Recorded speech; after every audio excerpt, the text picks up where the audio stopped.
God is dead, and we have killed him.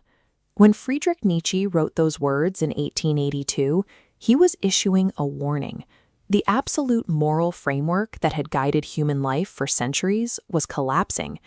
By the late 19th century, the Enlightenment and the rapid advance of modern science had systematically dismantled the idea of a preordained divine plan. Questions of right and wrong were no longer answered by theologians, but by secular philosophers and science. This left a vacuum where absolute meaning once stood. Without a higher authority looking down from the sky to dictate a purpose or offer a manual for existence, humanity suddenly found itself standing on the edge of a cliff, alone. There were no more excuses. You could no longer outsource your morality to a higher power or trust that suffering was part of a grand design. You either take the responsibility of building your own values or you sink into despair. Nietzsche foresaw a specific danger for those who couldn't handle that responsibility. He described this default outcome as the last man. The last man avoids anything difficult. Instead of striving for greatness or wrestling with complex values, he seeks cheap comfort and absolute safety. He proceeds day to day, avoiding pain at all costs, satisfied with a mild, unchallenging existence. This requires a strict herd mentality. In a society of last men, thoughts are policed by the crowd. Conformity is rewarded, and anyone who questions the consensus is brought back into line, to ensure nobody outgrows the group. A population that surrenders to this state exists in a comfortable slumber. It represents the absolute forfeiture of human potential, trading the difficult pursuit of meaning for a flat, numb reality.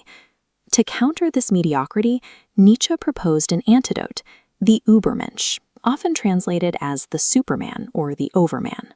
Despite the English translation, Nietzsche's concept has nothing to do with physical brawn or possessing physical superpowers. It was also manipulated by history. After Nietzsche suffered a mental collapse, his anti-Semitic sister, Elizabeth, twisted his unpublished writings to falsely justify the biological master race ideology of 20th century fascism. Nietzsche despised nationalism and bigotry. His actual Übermensch relies entirely on psychological strength. It is an ideal of self-mastery, focused on creating your own internal laws rather than dominating other people. Nietzsche maps this mastery through the three metamorphoses. First, the camel builds endurance, voluntarily bearing life's suffering. Next, the lion rebels against external dogmas, replacing "thou shalt" with "I will." Finally, the child, free from society's rules, uses playful innocence to construct original values.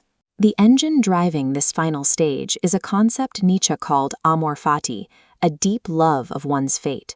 The child accepts every tragedy, every failure, and every pain of material reality, using them as the raw materials to forge entirely new personal values.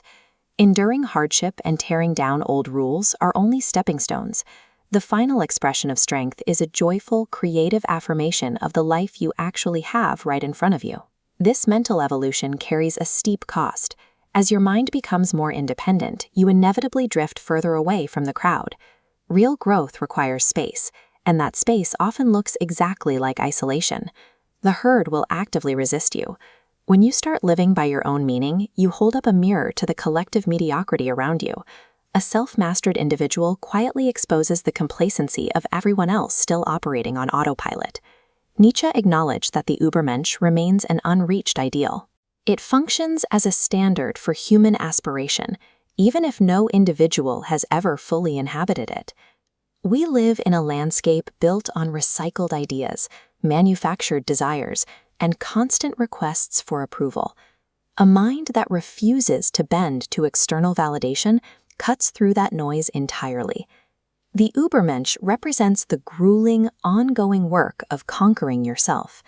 It requires stripping away the comfortable illusions provided by the crowd to choose the lonely, difficult path of authenticity.